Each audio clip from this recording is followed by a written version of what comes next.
ध्यान ऐसा होगा जैसे हम कहीं बाहर चले जावें और 10, 20, 50 हजार रुपये किसी से लोन लिया हो और उसको तिजोरी में रख जाए, अलमारी में रख दें, गोदरेज में, और चलती दफा उसमें से हम कोई किराए के लिए पैसा निकालें और वह चाबी, वो ताला खुला रह जाए और हमें पता चला 2000 किलोमीटर दूर जाने के बाद या 1000 किलोमीटर दूर जाने के बाद,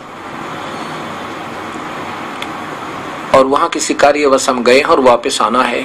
जब तक हम वापस नहीं आएंगे तब तक हमारा मन, हमारा जो ध्यान है, मेडिटेशन, उस अलमारी तक नहीं हटे और कसक बनी रहेगी है परमात्मा। कहीं बच्चे खुला ना छोड़ दें, कहीं दरवाजा बाहर का खुला ना रह जावे, कोई चोर घुस जावे। गरीब आदमी जिसने उधार ले रखी हो, लोन ले रखा हो, कर्ज ले रखा हो और उसका पैसा और फिर ऐसे रखा हो तो उसको नींद ना आवे और वहां बात भी कर रहा है, खाना भी खा रहा है, पर ऊपर जैसे बनता है, लेकिन एक पल भी उसकी हृदय, उसका जो ध्यान है, वो मेडिटेशन अलमारी से नहीं हटता। ये हमारा मेडिटेशन ये है।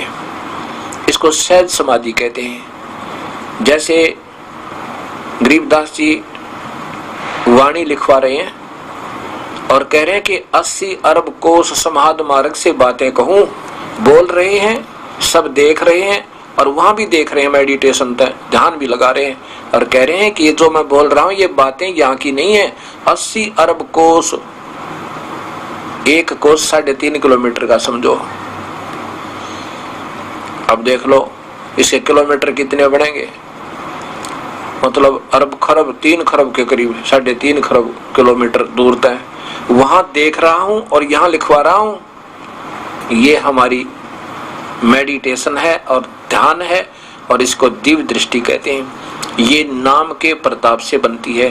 दिव्य दृष्टि इन 3 लोकों के भगवानों के जाप के मंत्र से भी बन जाती है, उसकी रेंज कम होती है, वो तो यहीं तक देख सकते हैं। जैसे पहले विद्वान पुरुष अपनी दिव्य दृष्टि से इंद्र के लोक में जाकर और ये पता कर लेते थे कि इस क्षेत्र में कब वर्षा होगी, तो वहां से बता दिया जाता था कि इस क्षेत्र में इन दिनों वर्षा हो सकती है, इससे ज्यादा नहीं होगी, अब के इनके वर्षा नहीं होगी क्योंकि ऐसा आदेश नहीं है, ये लिखा नहीं यहाँ पर। वहां से जो आदेश है उसके आधार पर वर्षा होती है, तो ये बता देते थे। अपनी दिव्य दृष्टि पिछले जन्म जन्मों की कमाई के आधार पर उनकी दिव्य दृष्टि खुली रहती थी।